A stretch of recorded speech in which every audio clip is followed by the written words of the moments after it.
Hi there, I'm Ashlea Bullington, and you're watching Aces Insider. On today's episode, we introduce you to the man that makes the magic happen of what you see on the field for soccer and baseball. We tell the story of one of our all-time team members who lives right here in Reno. We also have the 2018 rules and regulations. And last, we have what you can expect to see right here for our opening series at Greater Nevada Field.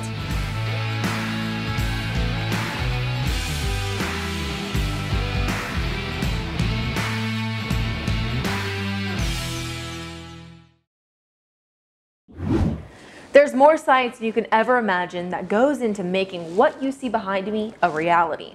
And where most director of field operations only have one sport to worry about, our Joe Hill has two. I got the opportunity to talk to him about how he makes two sports work right here at Greater Nevada Field and how he keeps the field so pristine. On grass and 95% on dirt, because that's where about 80% of the game is played, so I spend all of my time on that. Director of Field Operations Joe Hill has quite the task to perform at Greater Nevada Field.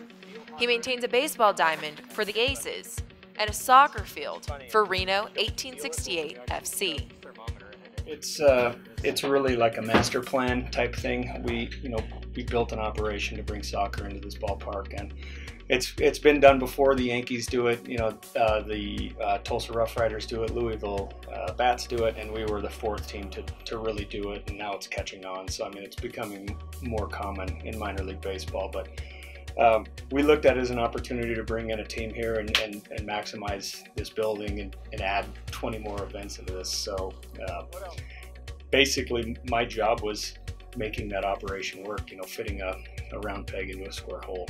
We tricked the grass into thinking that it's actually August. We surveyed the field to make sure the soccer field could fit on it, and a majority of the field in place is good, but we have to sod over 9,000 square feet of the infield skin, dirt, we call it the skin on my side of the business. So we sod over 9,000 square feet and basically convert our field into a soccer pitch for a match or two or three, however many we can fit on that conversion. Here's Christian Walker. First pitch to him, swung on, hit in the air to right. Going back is Talkman at the wall. It is gone. The guy who makes the vision of what you see on the field a reality not only has to worry about how to convert the pitch, but also has to prepare for the curveballs Mother Nature throws his way. That's why fixing the warning track was a major project this offseason.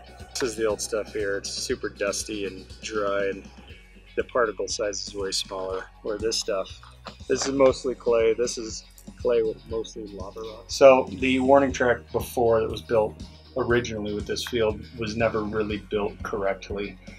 So we tore out the old material. It was low-grade infield mix, not proper material for that application. So we took that out, value engineered the entire subsurface, added drainage, slope drainage, rock drainage, everything, so that we can move water fast if we have to. So it's more of a major league spec warning track now. We try and get it in summer to act like a corkboard. Some of us might not be able to comprehend the science behind field management or the day-to-day labor of Joe's team's jobs, but we do get to appreciate it every time there's an event at Greater Nevada Field.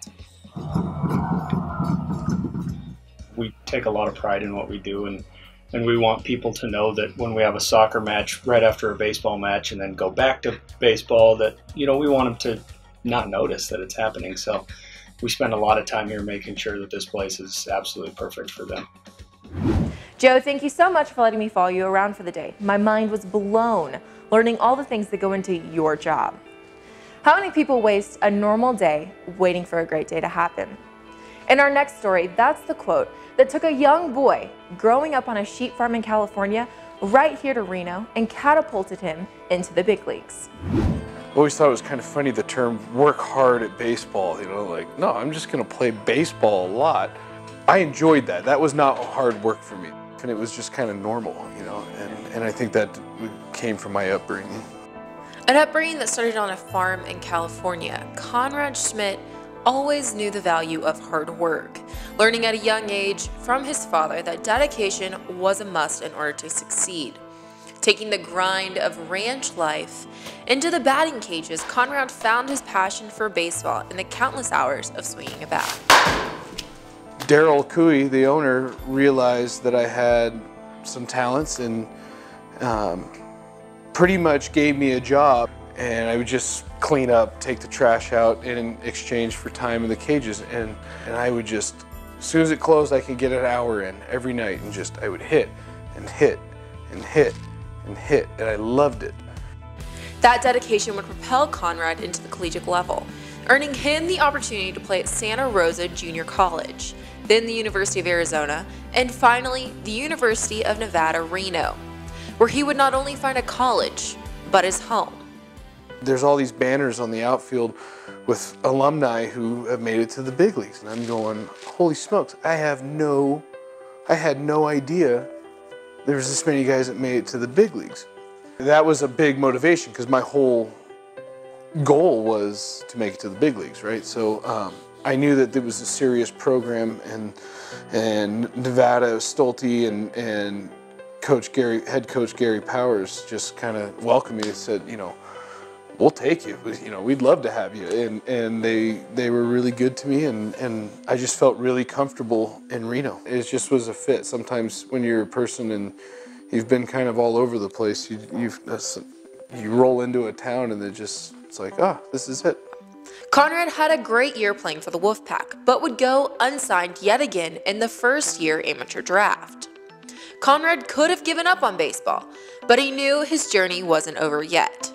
He signed a free agent contract with the Arizona Diamondbacks. My dad and I was like, you know what, I'll give it 1 year. You know, I felt like if I could play 1 year of professional baseball, that would be something to hang my hat on. And so I go to Yakima, I realize I'm not playing. I was like, you know what, I'm just gonna play, I'm gonna practice hard, I'm gonna catch every bullpen, I'm gonna just, whatever. I'm here, I'm getting paid, it's gonna be fine. And all of a sudden, there's 10 games left in the season, and I'm the only healthy catcher, and they're not gonna sign someone for the last 10 games. And I ended up having a great 10 games. I hit a bunch of home runs and caught well. Got invited to spring training, and then it was like, okay, I'm just gonna keep that mentality, I'm just gonna keep working hard. Using his status as a motivator instead of a crutch, Conrad took every opportunity and made the most of it. In 2009, he made an unexpected jump to AAA Reno, which also happened to be the inaugural season for the Aces. In the town, Conrad called his home.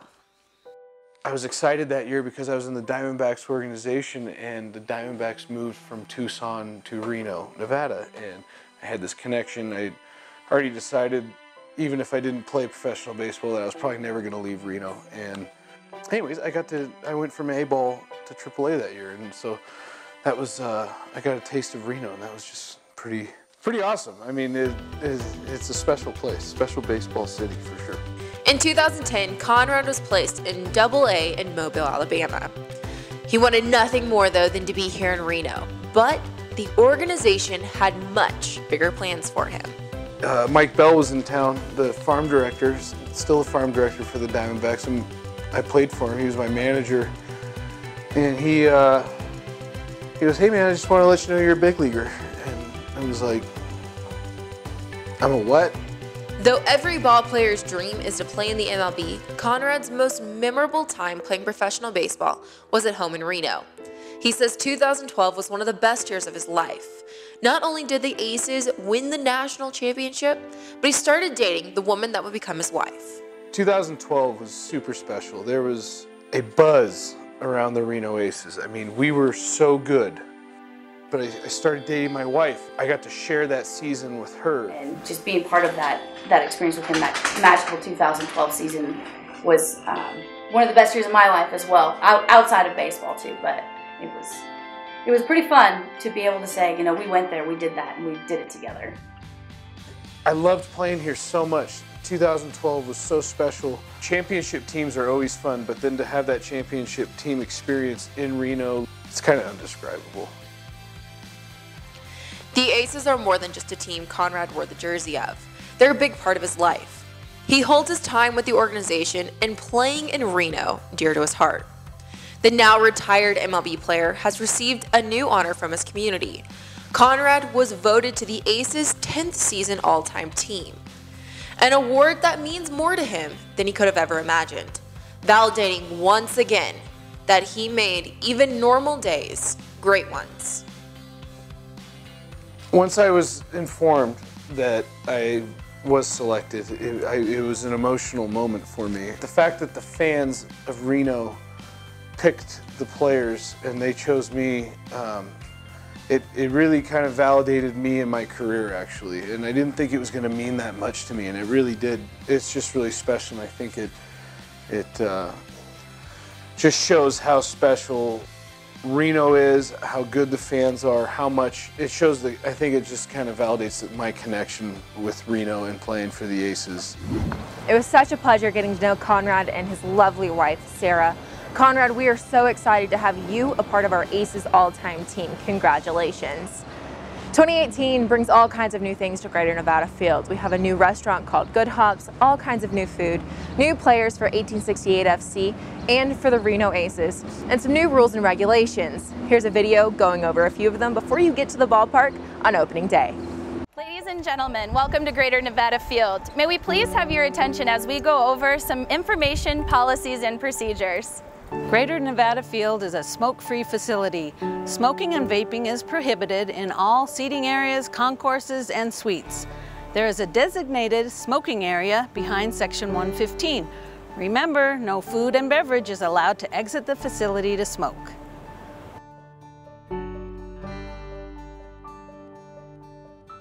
In the spirit of good sportsmanship and for the protection of everyone, we request that you refrain from throwing any objects onto the field.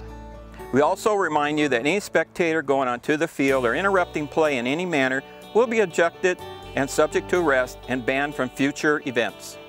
You can also stop by guest services located behind Section 105, where a friendly member of our staff will be able to answer your questions and assist you with any needs around the stadium.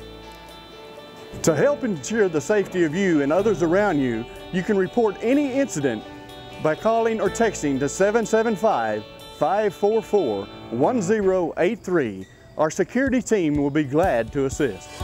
We here at Greater Nevada Field strive to elevate your game day experience. We appreciate your cooperation and thank you for joining us.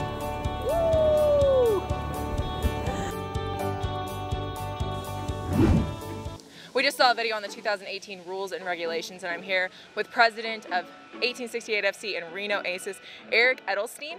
Eric, talk a little bit about what people just saw, what's new, what's staying in place here at Greater Nevada Field. Sure, well, you know, safety and security has always been the primary goal. I mean, clean and safe is the foundation of everything that we do here at Greater Nevada Field. And so, you know, as the world continues to change, we have to evaluate those methods. And so we've had the same rules in place since the facility opened as to what you can and cannot bring in. What we are doing now is adding the security step of wanding. We've always searched bags. We're just going to take it one step further, and again, it's just to ensure that the rules that we've always had in place really are being followed by all of our fans, and that ultimately safety is paramount inside the facility. And what's something that you want to emphasize to people who are coming to Greater Nevada Field, and what do you want them to know? I think ultimately we got their back. We have them, and this is going to be a great, fun, safe place for you to enjoy a night out, and that we're doing all of our part to make sure that your night really is as great as you hope it'll be. And what went into deciding to do the wanding?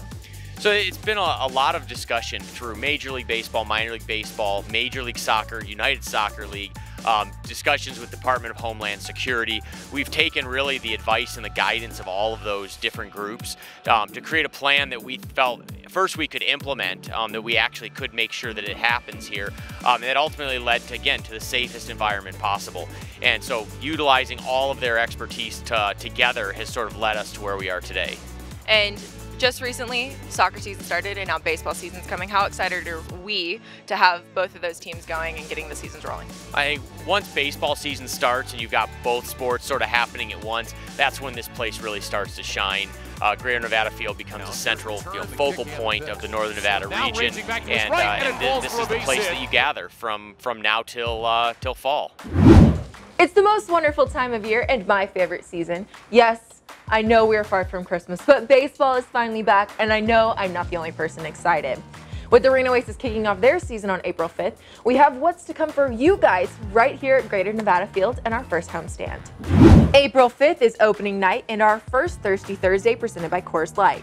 Get a standing room ticket for only $10 and your first drink at any concession stand. Friday is St. Mary's Fireworks Night and Ford Zone Friday. Get a $26 ticket in Section 114 with soda and a hot dog, courtesy of your Northern Nevada Ford dealers.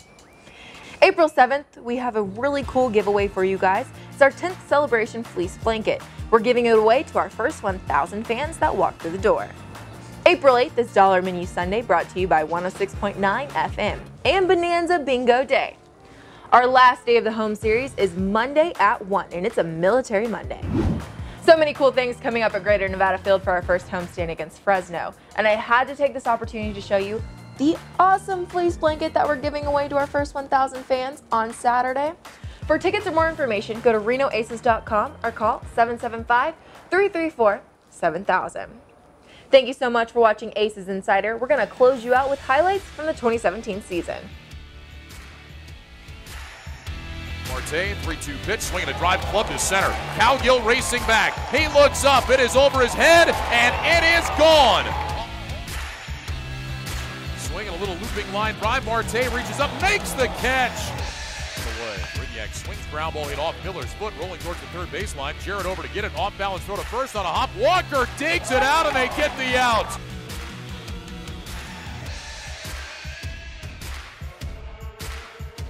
Hit in and caught him. That one back towards the bullpen and gone.